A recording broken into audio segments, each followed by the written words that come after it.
This is SciByte, episode 61 for September 4th, 2012.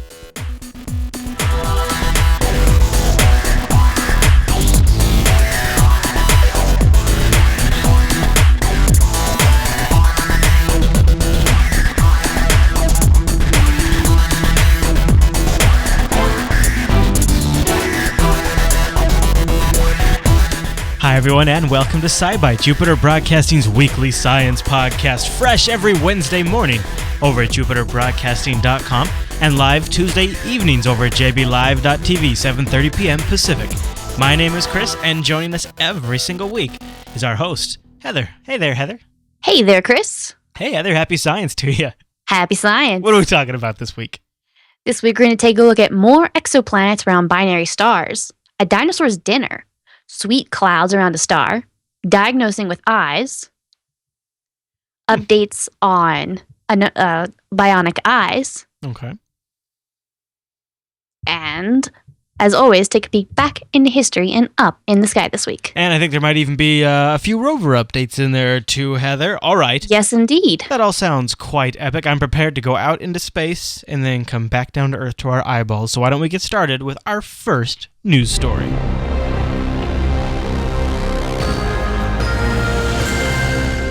All right, Heather, what is the first news story this week? We've got more Tatooine planets. Ooh. We talked about it back in October. They found, the first planet around a binary star. Now they've actually found multiple planet system around a binary star. Oh. The two stars themselves orbit around each other in about 7.5 days.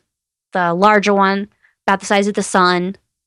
The smaller one, about a third of that size. Space. In space, yes. And the two planets actually orbit around both stars. Oh, really? Okay. So it's like main star, then it's almost like the smaller star is like a planet orbiting around it. So it's mostly around the larger star. Huh. The inside planet is about 3 times the width of Earth, and the larger outside planet is about a little over 4.5 times the size of Earth. Now it's going to make an orbit about every a little over 300 days. Oh. And it's actually in the quote-unquote habitable zone. Mm-hmm.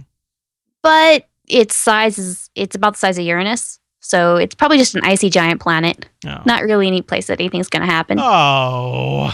Yeah, I know. Now, the system itself is really dim. The main star is about 6,000 times dimmer than what you can see with the naked eye.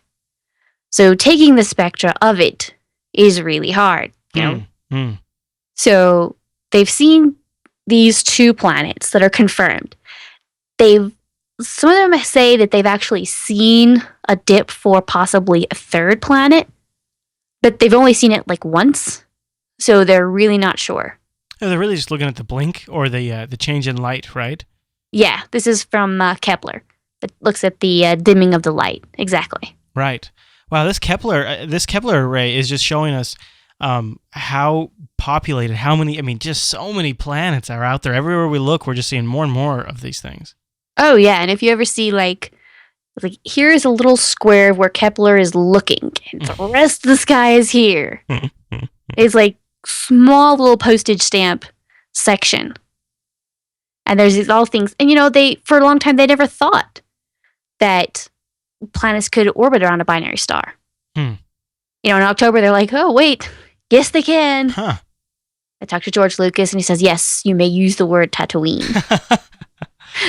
So what does this mean? Does this mean that once again we're looking to an area, while this time we haven't seen planets that are very Earth-like? At least we're seeing things that sort of confirm our other findings. Is this kind of the takeaway from this, or what's the takeaway here? Pretty much takeaway is as we're discovering these more and more kind of wild systems, like on the edge, like, I didn't think that would happen. And I read a quote this last week from an author, Isaac Asimov, and it was something along the lines of, the greatest scientific discoveries, I mean, the ones that really change things, aren't followed by the word eureka. It's, that's funny. So it's kind of like that. You see something and you're like, that's weird. Yeah. Like, oh, well, that means we made some assumptions that maybe we have to relook at. Yeah, so it's really just tweaking the whole system and how the programs about how we think planets form. What is kind of the background with? So why do you know the background on why they didn't think a binary star system would have whole planetary systems like this? Is it just because of the disruptive? I mean, is it something? Yeah, the disruptive nature of the gravitational fields. Yeah, because there's going to be a constant tug. It's not, you're sitting in a specific orbit and you're always seeing the same gravitational force. Right. Now, if there is another star, then you're getting sort of different pulling force on it all the time. Sort of like how the moon pulls on the Earth a little bit, but much more dramatic. Exactly. We talked there's a few SciBytes ago in the last couple of months about how these two planets were so close together. Like you could see one set on the other planet. You could see one setting. So it's another one of these things where we assumed that if things are so close together that they're going to disrupt the gravitational fields, that means it must not be that way. But we're kind of seeing that at some point along solar systems, how it's evolving, going from step by step about how it's forming, that at some point in time, yes, these things can actually happen. So we're getting a better idea of how all these things work. There's so many of the grand ideas of how gravity works on the very large scale.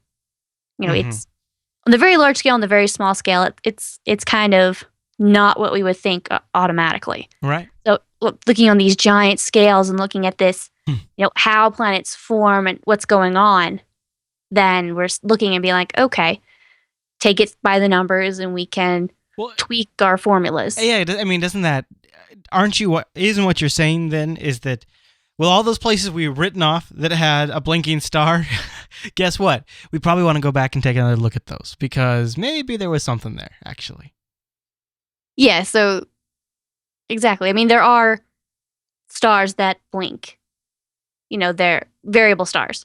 But a lot of these stars, the more we look at it, they're like, oh, wow, there's a lot of planets. And the idea of being able to be around binary stars is because that makes up a huge chunk of our galaxy. So does that make it trickier to see the dimming from the planet on a binary star that's blinking already? Does that make it? Well, those are variable stars, but it's kind of a separate issue. Oh, okay. But with a binary star, you've got the added, the stars rotating around each other. Yeah. So that's dimming and brightening, and then you have to look for a planet crossing one and crossing the other and being able to, map it all out in the right way. Right. It's a little bit trickier. But as we've seen these planets around binary stars, we've actually seen one around a red dwarf in the last couple months we saw. So these kind of stars are highly populous. They have a high population in the galaxy. So we started off going, all right, there's a specific kind of star by itself that these things can be around. And then as we looked, we're like, oh yeah, there's quite a number more than we thought. And then we kind of starting to see them around binary stars. We were like, oh wow, if they can happen around binary stars, there's a whole bunch of more planets that are possible. So we're seeing all these potential, worlds. Now, none of them have actually, been in the magical Earth zone. That we can, some of them are close. Some of them kind of lie in that area, but we're not able to see, atmosphere, water, rocky planet right where it needs to be. So we're kind of seeing how rare our system is actually. And we did get pretty lucky, didn't we? Yeah, we're looking at outside the universe and being like, there's a lot of ways this can happen, a lot of crazy combinations. And we have this, really awesome one right here. So it's kind of showing us that we thought that we were kind of run-of-the-mill. We're assuming, our solar system must be run-of-the-mill, usual. No, not quite. So not only are we We're expanding how these form. We're looking at where they can be, making a guess as to how many planets might be out there, and tweaking the system so much that we're actually able to see what it takes to make our solar system as well. Mm-hmm. So we can keep saying, man, boy, we got a good draw there. That was nice. Lucky. Plus, we just got a lot of good variety to look at. There you go. Yeah. All right, Heather, any other thoughts on that one? No, I don't think so. All right. Hold on 1 second, ladies and gentlemen. Put your beverage down, or maybe a good chance to refill your beverage. I'm not sure. Whatever you do at this moment of the show, because we have a couple of picks for you this week. So one of the things longtime viewers and listeners of this show know is that SciByte is an audience-supported show. The science can be directly powered by you, and one of the ways you can do that is through our affiliate system, and we have links at the bottom of JupiterBroadcasting.com for our affiliates for Amazon and Netflix and Newegg and ThinkGeek and Audible, which I love. In fact, I have a really great Audible pick I want to make. I haven't made one in a while. And Heather, we talked about Star Wars, the Thrawn trilogy. Yes. And I even recommended book number 1 on this show. Mm-hmm. Very, very good. And what's very cool is not only is the narrator, and Mark Thompson, he's quite good, but they added all of these ambient sound effects and sort of made it a radio drama type production. There's multiple narrators and Lucas sound effects and all these kinds of things. Very, very, very fun. But the second and third books weren't so good, so I never recommended them on the show. But I'm actually very, very pleased to say that in June they redid all of the books, all the later books, and they sound much better now. They have all the ambient sound effects. It's unlikely that a man of Talon Card's cunning would set up a base in the middle of a forest without also setting up security contacts with others outside the immediate area. Hilliard City is too far from Card's base for anyone there to directly witness our attack. Hence, any sudden flurries of activity in the city will imply the existence of a more subtle line of communication. From that, we'll be able to identify Card's contacts and put them under long-term surveillance. So I'll put a link to that in the show notes. That is a great book. And now it's got all of the cool, really awesome sound effects. And I love when they're radio dramaed like that. It's 14 hours and 56 minutes of entertainment, and you guys, I love these books, and now they're even better. Yes. But if you're going to be shopping at Amazon, just a couple of quick picks we've got for you as well. Number 1, get your pre-order in for the Avengers, the number 1 movie of the summer, available in DVD or Blu-ray on Amazon. You can get the pre-order now through our affiliate links. And Heather reminded us that Borderlands 2 is available in 2 weeks? Is that what it is? Yes. Pretty much exactly 2 weeks. There you go. Great game. At least Borderlands 1 was. So I have all the expectations of Borderlands 2. And they've got the pre-order extras, the Mechromancer class, and a whole bunch of other little things that you get. So there you go. It's always a good idea to pre-order. Yeah, absolutely. And you can use our affiliate links. That way, when you're getting yourself a little treat, you also are giving SciByte and Jupiter Broadcasting a little treat. Isn't that nice? Isn't that a nice thing to do? All right, Heather, then why don't we move into the news bite? I feel like it's time to talk about something in the news bite. What do you got for me? All right. Dinosaur dinner menus. Okay. So fossils are occasionally found, very occasionally, with, you see the remains of an animal or plant inside, their stomach. So you can kind of see that fossilized a little bit. And it'll kind of shed, a little bit of an idea of what they ate. So you can see, this is a predator. It ate mammals, get an idea of what it... Sure.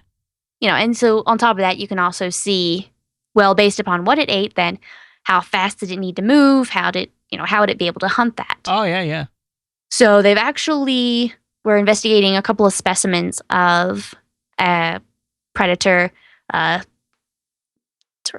Syneclopteryx. I mangled that, but it's tough. About the size of a wolf, about 6 feet long, had kind of hair-like feathers, just kind of a fuzz. Yeah, we're seeing more and more of these, have this little fuzz and helps keep them warm.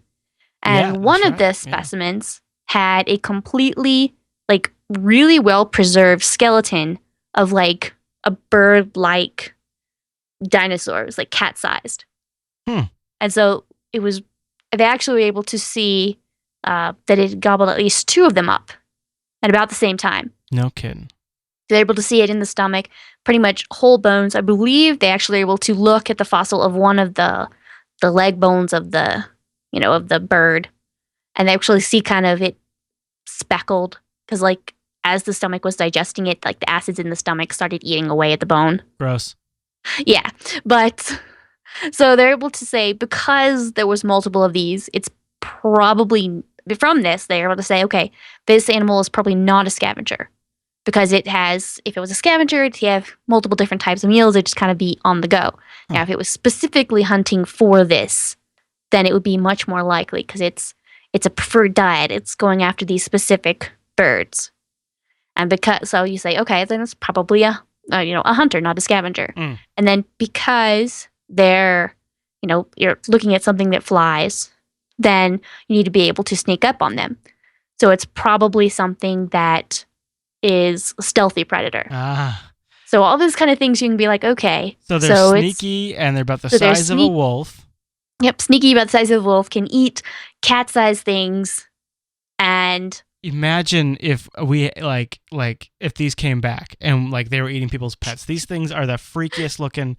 Like picture like a velociraptor, only meaner. Right? That's what. Fuzzy. Doesn't Fuzzy make it more, cuddleable? No, because they're probably allergic to them too. They probably have some. Yeah. Wow. Allergic to feathers. Yeah, it's the pictures for this are kind of creepy because it's like he's eating that thing. Yeah, he's eating the little bird. Yeah. Cat bird. Well, that what I find amazing about this and all the other dinosaur stories. Is that it's 2012 and there's still just a ton of stuff happening in dinosaurs. Oh, well, yeah. It is really kind of actually pretty impressive. All right, Heather. Well, oh, no. Yeah, go ahead. Well, it's kind of like, space. It's like you're like, okay, we think we got to figure it out. Oh, wait, there's something new. All right, now let's try to figure this out and shuffle everything else around. Pretty awesome. It's pretty awesome. The science continues. Yes. Our intern Uhura is handing me a. Oh, she says we have some viewer feedback to get to. Yes, this is a story that I saw, and then I saw also an email from the viewers. It was kind of on a sweet star cloud. So they've actually seen sugar molecules found in the gas surrounding a young sun-like star. You're blowing my mind. No way. Yes, the star has a sweet tooth. It was just actually, oddly enough, a story that I was trying to decide whether I'd cover. And then I got it into I heard from the viewers, and I was like, oh, nope, gotta go in. There you go. See, you guys can help tide you can tip the scale. Just email us, SciByte@JupiterBroadcasting.com. Yep. So this specific star is another one in a binary. It's about the size of the sun, about 400 light years away. But these sugar molecules, glycodehydrate. Wow, these words are just kind of killing me. And I even tried to practice beforehand. They've been seen before in interstellar space.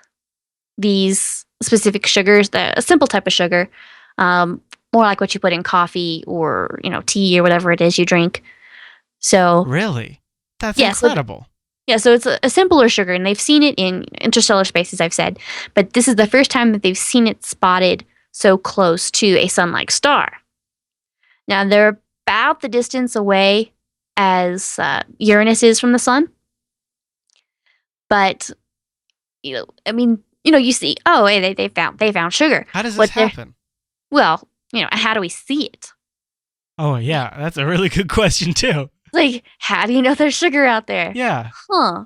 So when new stars are formed, there's the cloud of dust and gas that's extremely cold. And as the new star develops, it heats it up, the internal to about the, room temperature, which is actually quite warm compared to space.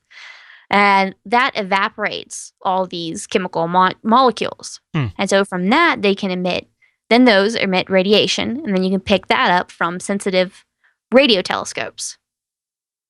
So you can, and this particular star is pretty close to Earth in astronomical, distance speaking.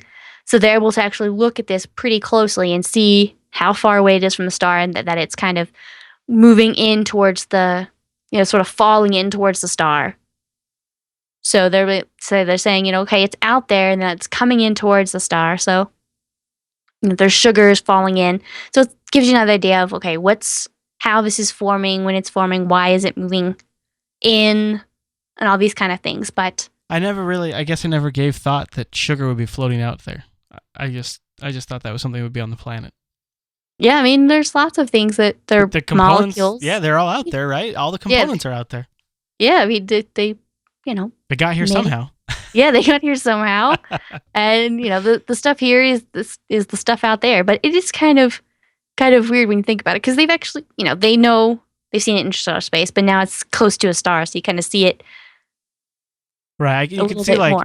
500 years in the future when we're just traveling around the universe, like the pros that will be, and the captain will want some fresh sugar for his coffee, so it's they have to swing by the sugar cloud. I take my coffee with sugar. I was like, well, for me, tea. I'm like, yeah, give me my tea. Hold your cup out, in space, scoop up some interstellar sugar. That should work fine, right? No problem with that. Yeah. Somebody in the chat room asked, Durs, is this in the Milky Way? Yes. All the stars we're talking about, anytime you talk about a star, it's in the Milky Way. It's, in our galaxy. The only stars specifically they're going to see in other galaxies is when they supernova, when it's, really bright, it shines, and it kind of is so much. Yeah, you can see it from here. But otherwise, all the stars we see, individually are all in our galaxy. There you go. All right, Heather, what do you say we bust into the 2-Byte News? Are you ready? Let's go. 2-Byte News. 2-Byte News. SciByte's got some news, and now some more news. 2-Byte News on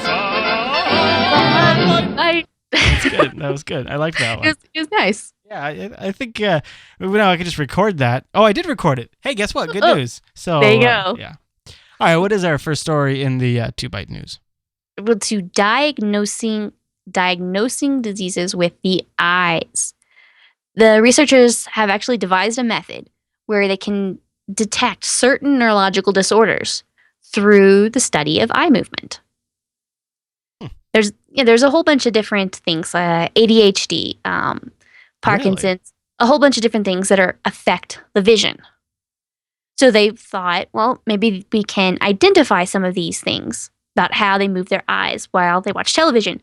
So best, awesomest, really great way to be identified. They had the participants sit, and they're like, all right, watch TV, have fun. Really? And then all they did is watch the eye movements of the participants while they watch TV. They just recorded them with a camera or something, huh? Yeah, television clips, about 20 minutes, and they actually took 108 subjects. They were able to identify older adults with Parkinson's disease about 89% of the time, and children with ADHD or other things with 77% accuracy. Interesting.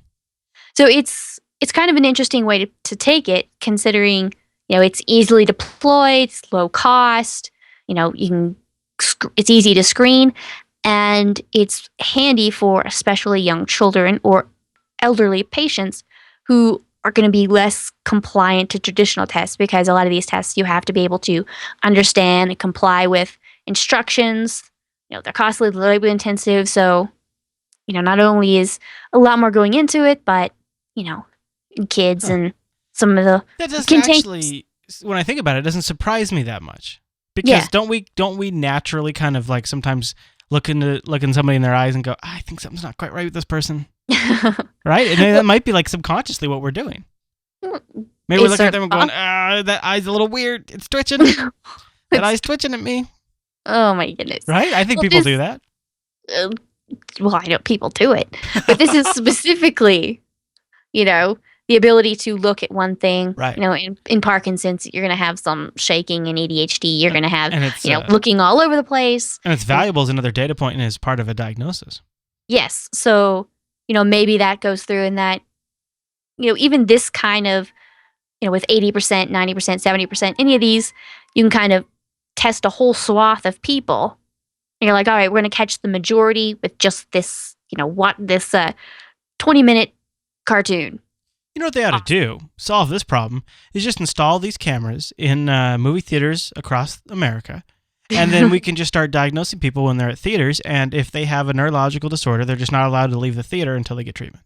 And then they can install them in Kinects at home. And then people don't even have to leave the house. That could be good, too. Okay, maybe, you're bordering on creepy. Okay, all right. Maybe I went too far. I'm sorry. It's okay. You know what? If you have it, like, you can install it on, like, your own personal iPod. And you're like, all right. Like an iPhone app, right? Like you hold up the front-facing camera to your face. Look at me, and then I'm going to, like, watch something, and then you're like, okay, app, do I need to go to the doctor? Click. There's an app for that. Directions to your local doctor are here. Wow, you're totally right. You nailed it. That's what it is right there. That'll be for your own cell phone, your own control. Then then that's one thing. Yeah. But deploying in the theaters, they're like, all right. They're watching for maybe all the people, filming the movie, and oh wait, your eyes are twitching in the wrong way. You must come with us. Yeah. Okay. Probably. So. Yeah. Maybe not so good. Yeah. All right. Something that does sound like a good idea would be Martian reality TV. Oh, it sort of sounds like a horrible idea. Oh my goodness. Really? Tell me. Okay, so this is a privately funded, program that wants to get people to Mars, and they want to get there landing humans on the Mars by 2023. So they're going to make a TV show out of it? Yeah. They say, okay, we can cost about $6 billion for the first 4 humans. And then the idea is, get everything set up, send for a rover, send supplies, have it all set, send the first 4 humans, then every 2 years send another 2 people, televise the whole process, selection of the 40-person astronaut corps. It's going to begin next year. They're going to televise the whole thing, make it a huge global reality TV event to pull in all this money to do this. I think this sounds brilliant. What's wrong with this? The part where there are no plans to return them. It's a one-way trip. It's a one-way trip that's reality TV. Oh, jeez, that could get not nasty. Yeah, and so the whole idea of privately funding is great. I love the privately funded stuff, but it kind of creeps me out a little bit because it is. I mean, there are people who would very gladly take a one-way trip, but if it's totally like based upon revenue, I mean, what happens if you drop after season 2? It's like, we don't have the ratings anymore. We've only have 2 seasons. You think it would? I mean, I would think something like this would become like a. This. I think the argument for having it be a nation state doing that is that nation becomes like the nation up on the pedestal that accomplishes this task. But if a company did it, that'd be interesting. I still think it would be like this amazing thing that we'd all be pulling for just around the world. I don't know. How could anything like this ever have bad ratings? It's the ultimate TV show. Well, yeah, but I mean, people how would they get the TV distracted signal back and bored? I don't know. The whole thing doesn't sound technically possible. Yeah, it sounded like interesting, and the more I read about it, it was kind of creepy-ish, and I don't know why, but I get like the wrong kind of vibe just because how they were handling it. I mean, the whole idea of send the basic idea of the program, send the supplies ahead, start making it, start making with the drones atmosphere and stuff, build it. Yeah. Right? I mean, there's assemble a little bit as much autonomously as possible, and then send down a small crew. The Mars Direct program, the whole NASA originally had that. It's send the stuff ahead, start making all the materials you need, go ahead, have everything stocked and ready, and actually built so that over time you actually have all the fuel you need to return home before you shoot any astronauts that way. So everything is set. Everything is ready. All you have to do is land nearby. What a bummer if you don't make it then. What a waste. Well, Because they actually haven't quite figured that part out yet, right? I love the green screen video they got of some person walking on Mars at a crew. We could do that. We could do that here in our studio. Yeah, if you hear the voiceover for that, it's pretty much like, come and join us. Enter our program. Really? It was kind of weird. Should I play it? And you can see all the studio lights in the helmet too. Yeah. Visit mars-1.com. Okay, let's play that. We got to hear that part. Okay. For you to join us in this great adventure. For more information, visit mars-1.com. Oh, we got to do that, Heather. Come on, Yeah. you could do I had the from there? voice and the whole idea going. You just thought I was being creepy in voiceoverish, but no. Wow, that was a surprise one. I did not see that coming. Yeah. So the whole idea is interesting. The overall idea. Of the setup. And it. I've heard of this before off and on over the years. How do you get from there? Well, is there some, there's some crazy mineral that's, going to sell for a whole bunch that we're shy, or, do you make it a reality TV show so that, people will buy, get the money for that, like, Survivor and Big Brother and all that kind of crazy, the reality TV shows. So why don't you market Mars in that way? Right. So it's interesting. It reminds me of, wasn't it the movie Truman, where his whole life is a reality TV show? There was also a short-lived ABC TV show where the folks were going to Venus, I think, and it was a reality TV show. Oh, yeah. And didn't make it. They canceled the show. Yeah. I mean, that's the whole, the scary part. Where, I've read books where it's, oh, right, here goes the program, and then it's partway through, and, the government pulls funding, or, like you said, the program is, the TV show is canceled. It's when you're dependent upon one specific thing with no backup plan, it kind of makes me nervous a little bit. Now, you wouldn't want the first big thing to really be a huge failure either. No, not really. Well, now we have a big batch of updates. We do. Should we tear into those? Do I have I don't have a particular jingle for updates, so I don't know. I mean, I could do. It doesn't really fit, but I could. Yeah. Hey, there you go. That'll signify now we're entering the update. There we go. Update time. Alrighty. We talked about this back in July. Bionic Vision Australia, the science consortium, actually surgically installed one of its early prototype robotic eyes in the retina of a woman with hereditary sight loss. So we've talked about this is where the little chip is installed into the back of the retina. Right. Now, this early prototype is only one that will work in the lab. So it only works there. It's got 24 electrodes. They're actually able to send a little, a signal, and she saw a little flash. So she, it's degenerative. There's blind, but she saw a couple of little flashes. And so the whole idea is now what they're trying to do is build up this database of how everything is put together. It's like, all right, if we send this kind of signal, what kind of flash? So it's this essentially a vision processor going along to allow the doctors to determine, what is seen, what kind of levels of stimulation does it take. So getting everything together on this, one level for the 24 electrode type, be able to, so they can see kind of idea of how to dial it in, how to say, all right, you want to see this, now we need to send the flashes in this way. And then they'll work towards the 98 electrode device. Then the people might be able to see, large objects, buildings and cars and stuff. So you can see, building there, car there. Now we've talked about it before that, like high acuity one, 1024 electrode devices. And then you'll be able to recognize faces or read large print. So this whole, stepping towards in that future. And this is so all it takes is, putting a little chip on the retina. So it's not changing anything in the eye per se. It's just sending those electrical signals. Right. That was the amazing part about it, I thought. Yeah, because it's the retina that's no longer being able to send those. All the nerve endings are fine. Mm-hmm. So if you can just sort of jumpstart those, and they've actually started using it now. So I recall, when we did the study, and they're like, later this year, we're going to plan to try this. And here they are. They're trying it. It's moving forward. That happened fast. Yeah, so this is the type of story that I really like coming back on, because it's like, hey, remember, it's actually moving forward. Yeah. Because so many of these, especially the medical ones, it takes a really long time. Right. There's a long delay in some of this stuff. But this is one that we're actually already seeing progress on.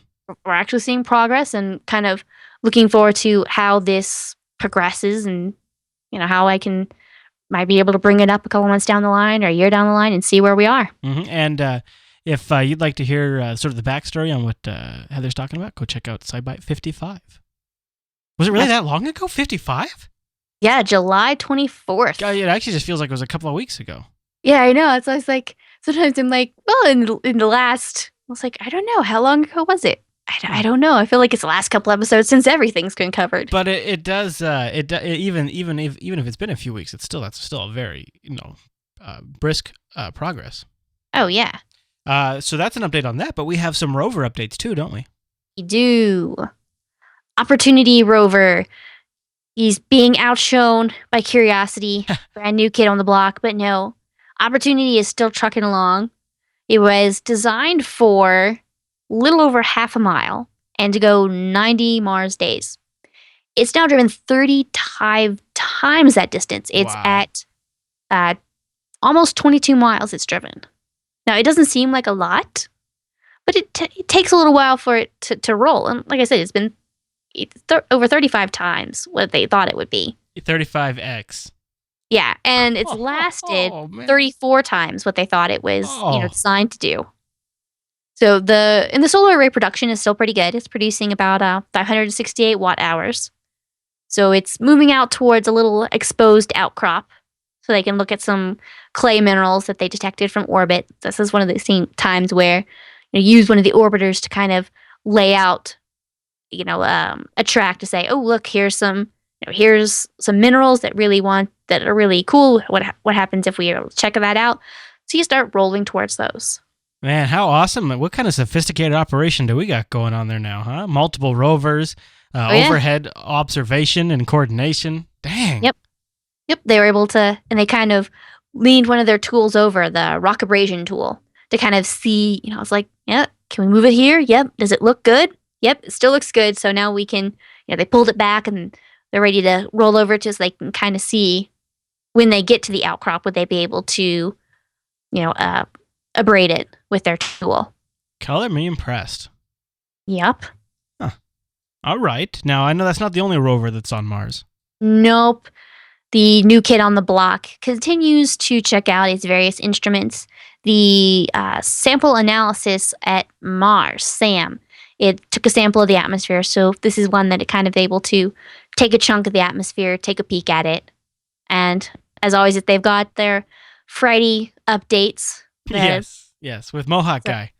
And Mohawk Guy this time, and you can, they're showing off the JPL in Morse code in the tracks, so they're able to, They're so proud of that. They're really proud of that. And it really does make a difference. They can see, how far in between those are to make sure there's no slippage or anything. But if you look at Mohawk Guy making the newest thing, he's got it on his head.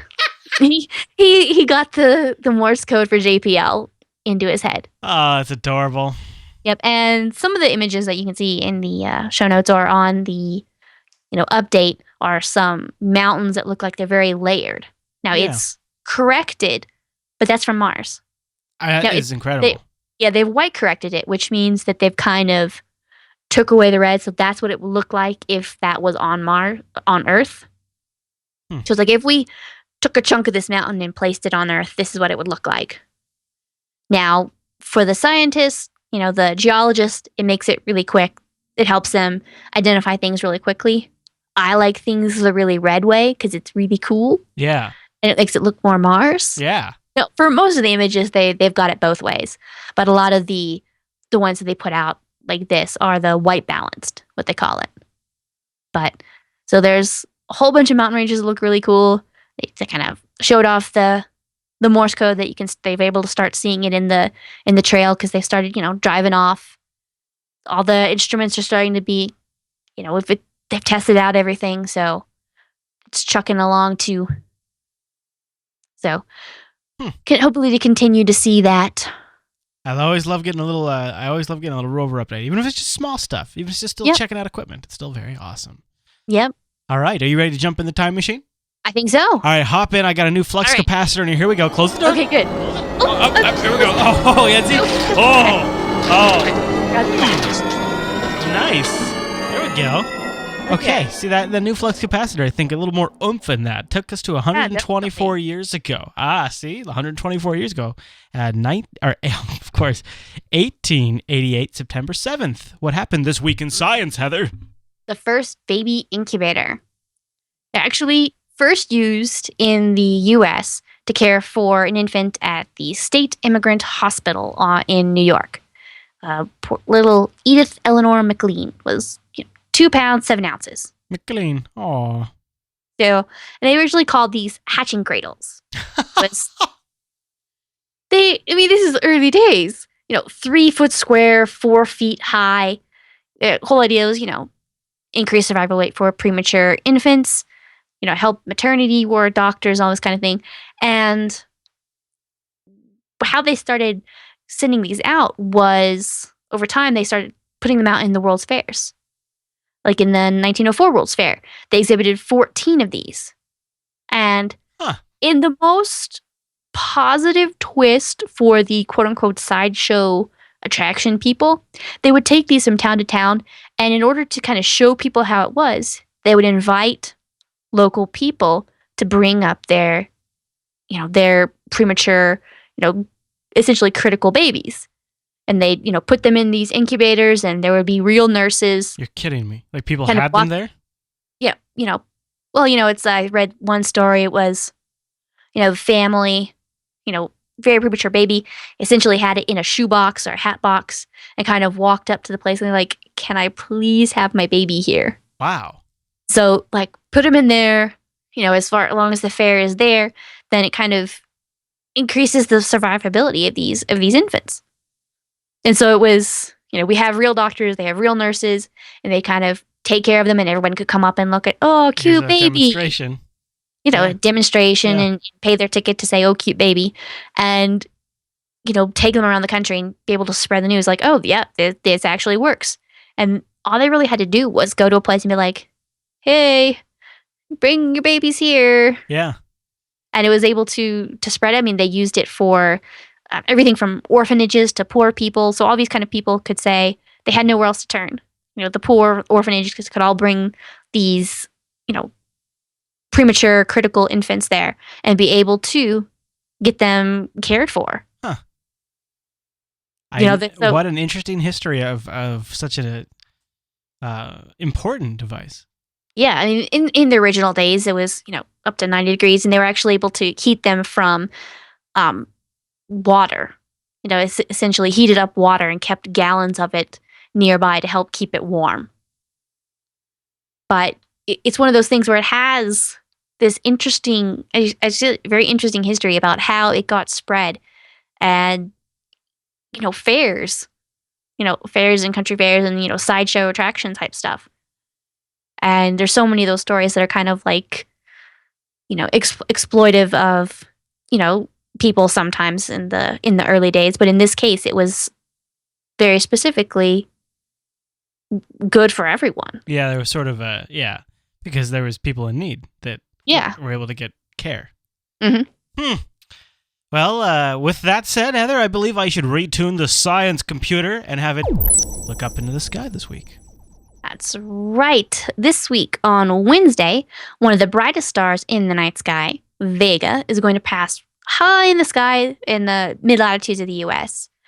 As we go on to Friday, about midnight, you'll see Jupiter and the last quarter moon rise in the north to northeast. They're going to rise higher throughout the night, and they're going to be all the way to the southeast right before sunrise.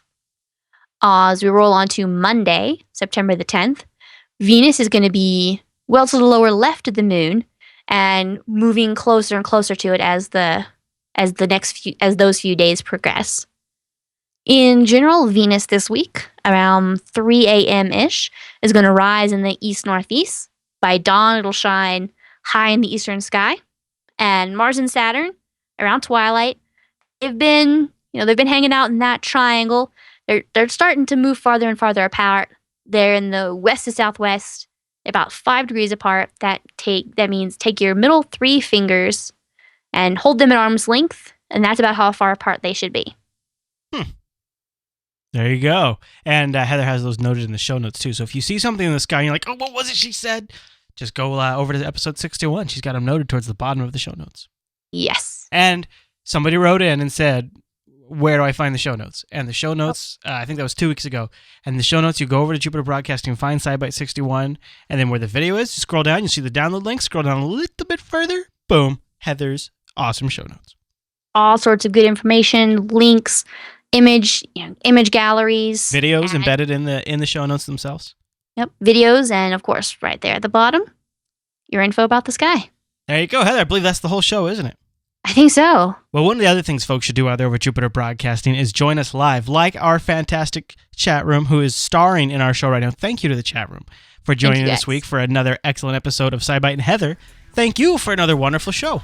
Thank you. All right, everyone. Well, thanks so much for tuning in to this week's episode of SciByte. Be sure you go grab it Wednesday mornings if you're not able to join us live over at jupiterbroadcasting.com, and send us an email, SciByte@jupiterbroadcasting.com. Let us know what you'd like to see in the future and any follow-up you'd like to touch on. All right, everyone. Well, thanks so much for tuning in to this week's episode. See you next week.